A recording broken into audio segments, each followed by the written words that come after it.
Hello, Year 11, and welcome to your assessment task 2 feedback. I've decided to record this so that each class has access to the same feedback and so that you can actually spend some time really working through your assessment task and going through each of the components and pausing when you need. So hopefully you have your assessment task with you, and the first thing I'm going to ask you to do is to pause this and reread your response. Okay, I have endeavoured to give you in-text feedback, and I actually think that this is the most valuable feedback that you can get because it's relevant to what you have written. So pause now, reread your response, read your own writing Year 11. You may be surprised by how you have expressed your understanding, and really take note of the in-text feedback that I have given you. Okay, hopefully you've done that. If not, pause and do it now. So, I want you now to grab out your feedback sheet. So it has the criteria on one side and the feedback sheet on the other. And I want you to look at the sections that have been ticked or crossed or circled or a comment that I have written for you. Some of you, I have actually added down the bottom some personalized activities. Now, most of you will have one, if not two, activities crossed or circled. And you need to do these now. So you need to rewrite your executive summary or highlight your reference to the stimulus. Whatever I have deemed an appropriate reflective strategy, you need to do that now. Now, why are you doing it?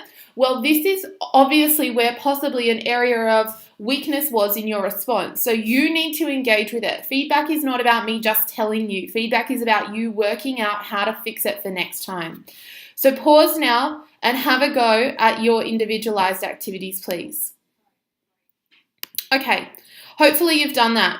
The next activity I want you to do is to create your summative comment. Now, you need to use your in-text feedback, the feedback sheet that you have just engaged with, and you can use some of these sentence starters that I have given for you. So you will often get a summative comment at the end, which sums up your response. You need to look at how you've gone. Have you not applied the stimulus? Well, then put that in here. Have you not used enough subject-specific terminology? Or have you not managed your time well? You need to reflect and engage with your response to create your summative comment, please. So 3 to 4 sentences. Use these if you wish. Okay, have a go at that now. You can pause me. All right, now we're going to get into, I suppose, the more traditional feedback that you're used to. I've tried to minimize this and I've tried to use examples so that you can see what we were looking for. So the first part of the question was to outline 2 business goals that management of Peters should adopt as they continue to expand. So from the stimulus, it did talk about profitability, and this question therefore leads you to different ones because it's ones that they should adopt, not ones that they have already. So most of you did really well in this section. Most of you outlined. Outline does not need great depth, okay? It does not need to be a page. Don't waste lines, especially with outline and those simpler directive terms. One point is that you need to know your syllabus. You cannot write down goals that are not on there. So if you are one of those people that has a goal that is not on the syllabus, that is something really simple that you can fix up the next time. I put in here that you need to use the stimulus, okay? The stimulus was talking about profitability, okay? Marks were not lost for doing profit, but it possibly didn't show that you actually engaged with the stimulus as much as you should have and really read this question around that word should adopt, okay? Here is an example. Now, I put this example in because many of you did environmental. And the problem with doing environmental is that you actually needed to focus on Peters and their production process and how it links to environmental goals, not just the product. So most of you focused on the product being environmentally friendly, but you needed to look at how Peters acts in an environmentally sustainable way. So in terms of their waste management, reducing their pollution. So pause now and have a read of this section. This section was done really well by this student. Alrighty. The next bit of content was to discuss the impacts of using teams rather than the hierarchical organizational structure. Now, to be honest, this was our weakest section, and many of you did not answer the question, to put it simply. Some of you and most of you were able to identify that teams came within the behavioural approach. And many of you tried to use tables because there was a discussion, and that's a good strategy. But for a lot of us, we gave information that didn't actually answer this question. It was too general, or it just focused on behavioural in general. Many, and I would say probably 50 or more percent of you, ignored the hierarchy. Now, hierarchy actually comes under the autocratic section of the syllabus, under this classical approach. So many of you did not even address this part of the question. Now, I've got an example for you here that looked at a table, okay, and it had teams on one side and hierarchical on the other, and that meant that they linked to both parts of the question. Now, you can see from my in-text comment, this table was not perfect. Okay, it was a great use of table and they addressed both parts of the question, but this table was missing that link to the stimulus. So have a read of this table and have a look at yours. And if you're a person that, if you're on your criteria, you were sitting very low for this section, which lots of you were, so don't be concerned, but have a look at how this table has linked to both areas of content and think about how this person could have possibly integrated the stimulus as well. All right, the next section of content was to explain the benefits of quality management practices. Many of you linked this quality management to the service issues raised in the stimulus, which is fantastic. And most students were able to link this idea of quality to increase customer satisfaction, which is fantastic. I personally probably would have started with a definition of what quality management is. Okay, show your theoretical understanding. And you can see this example here, they've identified the 3 areas that come under it. I need to be really clear, when it comes to these more open-ended dot points and you have 3 options to write about, writing about all 3 is not necessarily the best option because you may not have time. So you might identify all 3 and then go, well, do you know what? I'm going to focus on total quality management because I think that is the most beneficial for this business. So the idea of benefits needed to be positive impacts or positive effects. Many of us were too general, okay? So we need to take note of that limitation of the term. But many of us tried to write about all 3 and therefore they were very short and lacked depth and lacked connection to the stimulus. Whereas if you just identified all 3 and then focused on one, you probably would have given a better explanation of that quality management strategy for Peters. Okay. The last section of content was to justify the importance of training new and existing employees. Now, this was not easy. Okay, it was not easy. So you had to look at importance. And you had to look at, well, what is training? Because that's the content. And then we actually asked you to look at new and existing. But this section here was really looking for you to engage with the stimulus. Okay, so many students were able to say what training was, which was fantastic.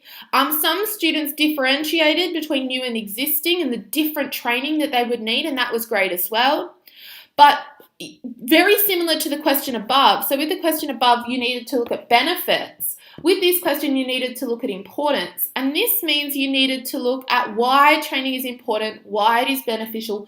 Pretty much it's the why bother. Why bother doing training? Okay, what does the business get out of it? Okay, so pretty much answers were very general. Okay, I quite liked this use of tables in this student's response. So see here, training is teaching skills and knowledge. The aim is long-term change. So they've given me a bit of an introduction. They've given me a sentence and then they've used mind maps. They've given me types and then they've given me benefits. Now, obviously, I would hope that they then go further in in a paragraph or so and extend on these benefits and link it directly to Peters. Okay? So have a look there and compare to yours as well. All right, the next point in the criteria or the rubric was to look at the hypothetical business situation. So it is important that you show a greater than textbook understanding. The Business Studies HSC exam has moved away from content recall and moved to application. So we need to practice that from now. Most students used Peters in their response, so I was fairly happy with it. and you attempted to integrate it. This is my annotated version of the stimulus. So if you want to pause and have a read and have a look at what I've done, I've tried to identify some of the issues and problems, because often that's what you need to try and address. Okay.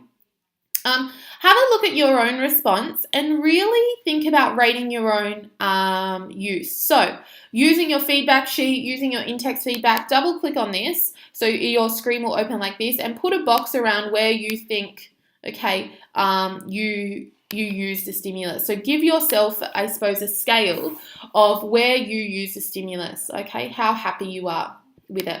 So here's an example of someone really integrating not just the word Peters. Okay, it can't just be the word Peters. It has to be the issues and the ideas and the concepts that are given. So have a moment now, pause this video so that you can be reading through this.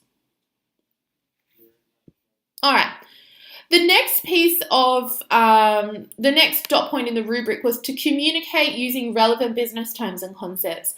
Now, this is a rubric point that you will build on over time. Okay, you've got another, year or so to build your subject-specific terminology in that business studies word base. But overall, I was fairly impressed, okay, with the way that you used SST. It is important that you try and bump up your language, increase that sophistication of your writing, avoid that colloquial spoken language. Okay, and it is important that you remember to use this in your writing, okay, all the time. What I've done here is I've put some subject-specific business terms that I think should have been in your responses, or that came to my mind when I was looking through. Have a look through your response now and see, did I use these? Okay, some of them are very obvious. Some of them are a little bit, that you needed to draw out yourself. Have a look in your response as well and see if you can fill in this bottom table in here, this bottom row, of other words that you did use or other words that you would have wanted to use. Maybe you forgot them, maybe you left them out, okay? Once you've really looked through your response, and you can pause this and do that now. Once you've looked through your response, once you've looked through this table, you could even color code it. So yes, I used training well, highlight it green. No, I really didn't use human resources at all, highlight it red. Once you've done that, I want you to rate how happy you were with your use of subject-specific terminology and business concepts. So yet again, if you double click on it, go into the drawing, you can insert the coloured text box around wherever you think, wherever you think your use of subject-specific terminology. Now, if you're giving yourself a 6 or a 7, meaning that you're not very happy with it, you really need to think about how are you going to fix it.